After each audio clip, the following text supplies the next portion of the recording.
Thanks for joining us here on this Tuesday at noon. I'm Brooke Hash. Today, tensions are rising in the Highlands after a second straight weekend of street takeovers along Bardstown Road, resulting in 3 arrests, the youngest just 16 years old. Louisville police and city leaders say they are ramping up their response to help stop the violence. Our Alex Dieterer spoke with the Highlands residents, getting their thoughts on what's being done. The scene off Bardstown Road for the second weekend in a row. A street takeover. A crowd of hundreds of partiers seen blocking traffic and fighting. We're not going to make arrests unless we have to. Somebody's fighting in front of you, look them up. There's a fight right there. LMPD body-worn camera footage shows their response to the scene on Grinstead and Highland Avenue just before 3 a.m. Sunday. 3 arrests were made by officers, one of the suspects just 16 years old. Due to the size and the volatility of the crowd that was right here along Bardstown Road Sunday morning, LMPD said their rapid response team had to be deployed. It's been escalating for, I'd say, a few years now, and it seems like more recently it's almost a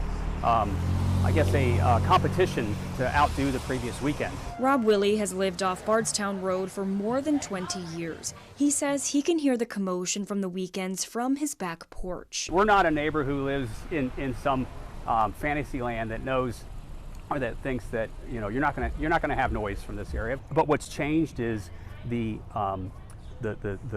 crowd and how intense the crowd is. I share the frustration of the neighbors. We are not afraid to take action on businesses or individuals that are violating the law. Mayor Craig Greenberg and the city have shut down 3 bars along Bardstown Road within the last year. Afro Kanza Lounge, Cafe 360, and Baxter's. What time bars close is one thing that we should consider looking at. Right now, bars have the ability to stay open until 4 a.m. Longtime resident Willie is in favor of bars closing earlier in the night. You can either put more police on the streets and put them in very challenging situations. We don't have enough police already in our force.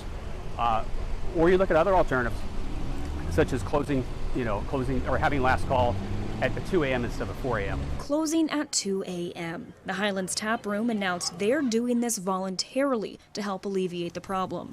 CEO of Louisville nonprofit Prominent Youth of America, Levon Clack, says the issue runs deeper than times bars are open, especially for the kids. So it's a lot of things adding into the stimulation of violence right now. A lack of education, people not actually listening to them, or they feel like they unheard, and they just mingle and collaborate together and things that just happen over the weekend, like fighting. So it's just a horrible thing. Clack says an increase in police presence along the busy road would also help the chaos, a solution Greenberg and LMPD are one step ahead of. And you saw a significant number of officers out over the past couple weekends. I can tell you that will only be enhanced in the coming weeks ahead. Residents and businesses hoping this scene doesn't return for a 3rd weekend in a row. Alex Dieterer, WHAS11 on your side. The 2 young women arrested during Sunday's street takeover are set to appear in court tomorrow.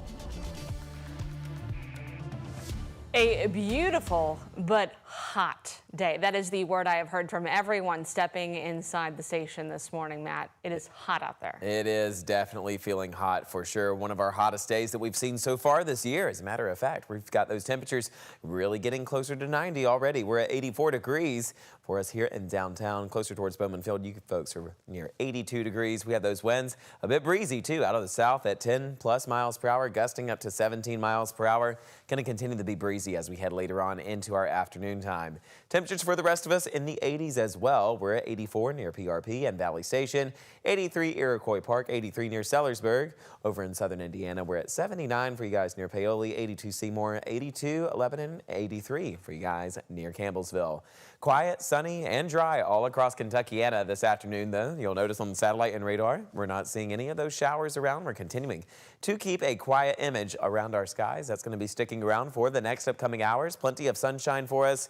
We're going to remain warmer, though, and those winds still staying out of the south, continuing to drive in some of that southern heat. So we do have warm conditions, still expected to hit 90 degrees as we head into our afternoon hours. Going to be our first day seeing 90 degrees. as we head into this later part of the afternoon time. We're going to have a full breakdown all about more heat, along with some chances for rain showers expected to arrive tomorrow night that will be lasting as we head into the weekend. Those details coming up in just a few short minutes. Brooke? Matt, thank you.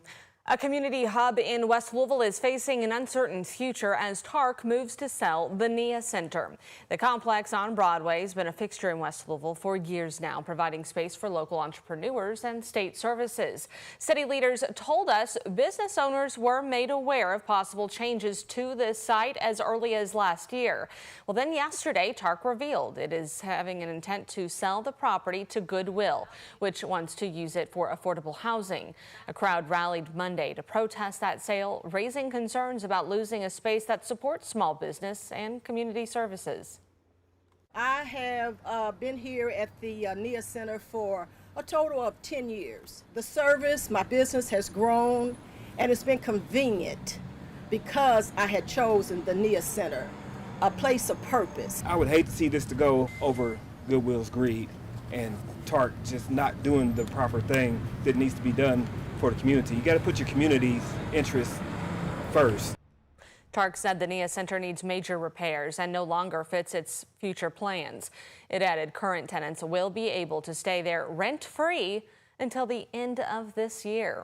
Well, the building is also home to a Kentucky Transportation Cabinet location.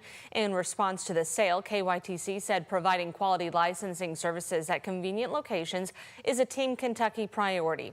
As soon as we were notified of the office building changes, we began exploring alternative locations within West Louisville to continue to serve this community and have already identified a potential site nearby. Tenants of the NIA Center plan to rally again tomorrow. They've also launched an online petition opposing that sale. You can find that on the story of our homepage. A proposed data center is moving to a new site after major pushback from Oldham County residents. The original 267 acres backed up to Kentucky 53 in a rural part of northern LaGrange. But people who lived in that area were concerned about the environmental and financial impacts of the center. Neighbors showed out in big numbers opposing the site at a public hearing. So now developers want to build the center at the site of a popular attraction in Oldham County, the Sauerbach Family Movie Drive-In. In a post on Facebook, Judge Executive David Vogel said the drive-in would find a new location. He said under this new plan, the data center would be smaller with 2 buildings on the site. That plan still needs to be approved.